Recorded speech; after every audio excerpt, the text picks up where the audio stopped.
Welcome. You're listening to the Best of Investing on Talk 910. This is the show where we present valuable information about real estate, the financial markets, and other economic business of the day. And for those of you listening for the first time, here's our format.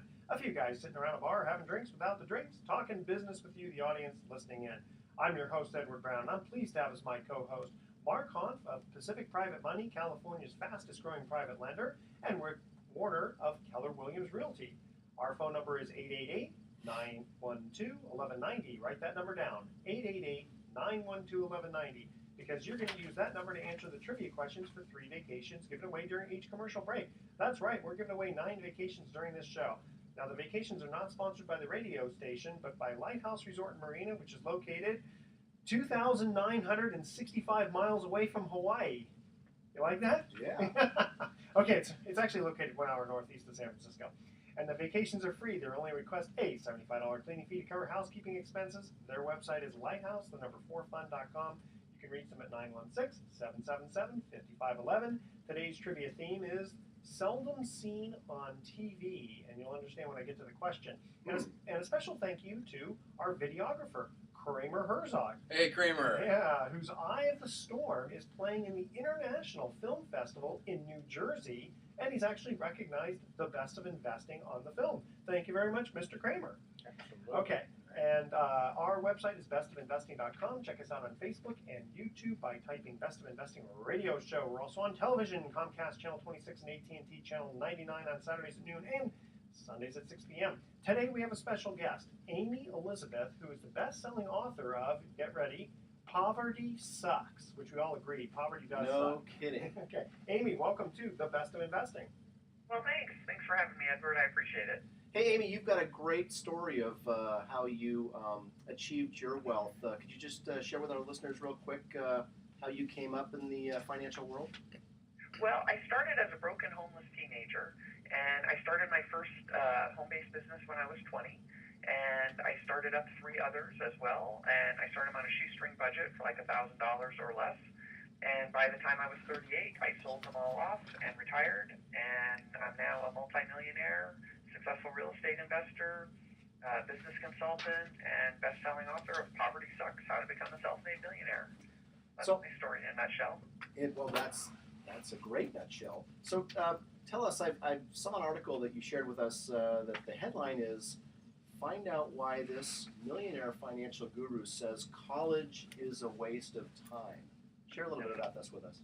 It's also a waste of money. A huge amount of money. These poor kids who have had no financial training ever in school. Liberal arts doesn't teach you anything practical. So they have no real sense of what money means and how to earn it and what it takes to get it. They take out these ridiculous student loans. By the time they're out of college, they're $100,000 in debt. And if they're lucky enough to find a job and not move back into mom and dad's basement, they might find a job that pays $9 an hour. Well, that's going to pay off a $100,000 loan real fast. Well, that's $8 an hour more than I make, so that's okay. Yeah, I think it's just a waste of time and money. I mean, $100,000 could buy you a nice home in a lot of areas of the country. So why waste it on college? Especially when you can read my book for $15 to $20, depending on where you buy it, and teach yourself how to open your own business, home-based. I never worked more than 2 to 3 hours a day, 4 days a week working out of my home because basically I'm just a lazy bum. So I had to find a way to support my lazy lifestyle. So what was I had to create a big pile of money. What was your home-based business? The income. Pardon? What was your home-based business? My first one was a fashion show business. We put on fashion shows during happy hour at like Holiday Inn lounges and neighborhood nightclubs, and so it increased their happy hour business. And we got paid to put on the shows, and I often, had many models working for me, many shows all at the same time, all over town, and it was very lucrative, very fun, very easy business. Home-based businesses are very simple, very easy, and don't take a lot of startup capital, which is key. So you do a lot of consulting now for your clients. Aimee, what kind of home-based businesses are you advising your clients to look into? I advise them to chase their passions. I tell them to brainstorm and make a list of everything they enjoy doing. And then we narrow those down and we figure out a way that you can make money around your passion. Because if you're not passionate about what you're doing, it just becomes work. And we know that's a horrible four-letter word. So find what you love, and you'll never work a day in your life. Yeah, but at what time do you decide it's time to quit your day job and do that? If you're already working a day job and you're already a responsible adult out of your parents' basement and you actually have regular bills you need to pay, let's pretend that your monthly bills total $2,000 a month. You don't want to quit your day job until your new business is making you at least $4,000 a month and you have 6 months worth of expenses in the bank. That way, if anything should happen, if you lose a client or just, business conditions change for whatever reason and your income fluctuates, you have that safety net to ride out the storm. So if you're not a big proponent of traditional college-based education, what kind of educational options do you advise for your clients? School of Hard Knocks. Yeah, the School of Hard Knocks is definitely a good one. Although I don't believe everyone needs to be hit with a baseball bat to learn. So I suggest that our whole school systems be revamped. Toss out the liberal arts. I mean, reading, writing, arithmetic, those are key. Yeah. Maybe 10% liberal arts, but really it has no practical use for living unless you're going to be a liberal arts teacher.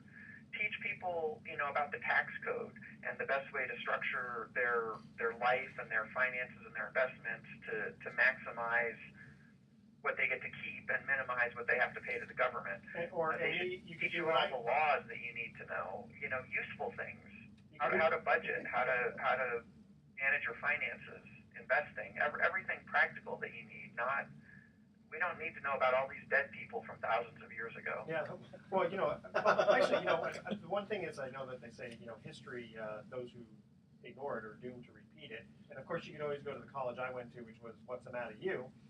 Yeah, but actually, I like that one. Like that? Actually, the college I went to, the university, the thing I liked about it is that they had professors there who were not just educated in school, but they were actually practicing in their profession. Well, now, see, that's a whole different kind of teacher. Yeah. That kind of teacher is going to teach you something useful.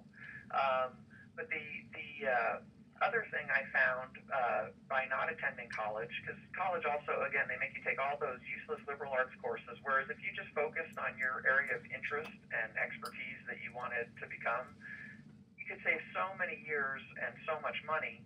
And for me, I could just go to Borders or Barnes and Noble when there were still brick and mortar bookstores and buy a $10 or $20 book and learn what I didn't know by reading it over an hour or a day or whatever. And boom, there I've learned what I needed to know.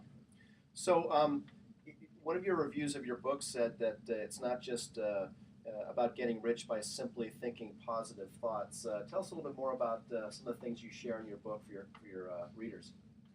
Basically, I go over everything you need to know, start to finish, on how to open your own home-based business, from selecting what type of business is right for you, to naming it, to all the legal aspects and tax aspects, and how to market it and grow it, how to decide when it's time to sell it, what you want to invest in after you sell it and retire, if you want to do real estate like me, or you want to do paper assets.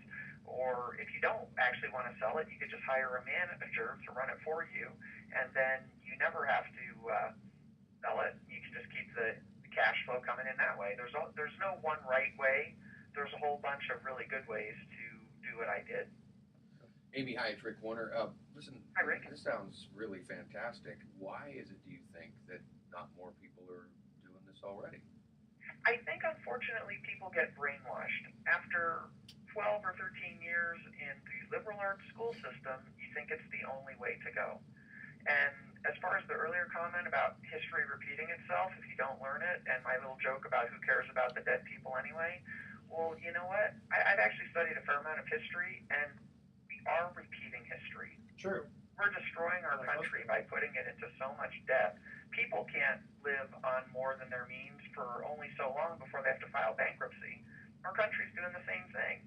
Have they ever read a history book? Any of our politicians? It would seem not. No, but you know what? The difference is they can just put more gasoline in the engine and just print more money, which of course they print more money, which causes eventually going to cause hyperinflation. Sure. The dollar will collapse. We'll become a third world nation overnight. I mean, they don't see this coming.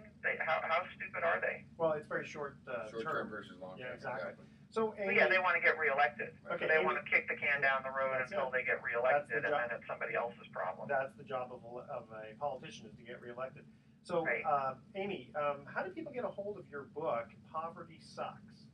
There's a variety of ways to find my book. You can go to my website at www.aimeelizabeth.net. That's www.amyelizabeth.net.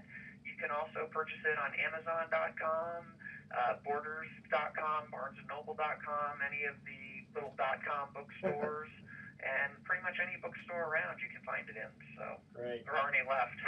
Okay. Aimee, thank you so much for joining us on The Best of Investing. It's been my pleasure. Thanks for having me. All right. Bye-bye. Bye. That was kind of interesting. Okay, we are Indeed. going to cut to our College first- sucks too. College sucks. Poverty sucks. Poverty College sucks. Everything sucks. Okay, we're going to cut to our first commercial break, and again, the theme is seldom seen on TV. In the sitcom Cheers, Norm Peterson sat at the bar and often talked about his wife, but we never saw her face. What was her name? The first three callers with the correct answer win a free 3-day, 2-night stay at the Lighthouse Resort. Their website is lighthouseforfun.com.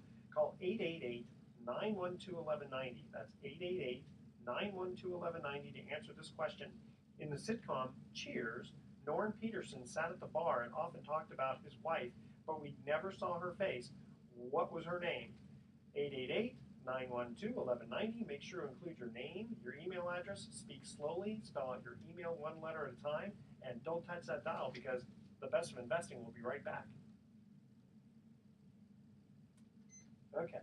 Do we go long with A that little one? bit, yeah. Yeah, So I thought we that's did. fine. There's I'm only so much thinking to you were talk gonna. about. Yeah, right. Well,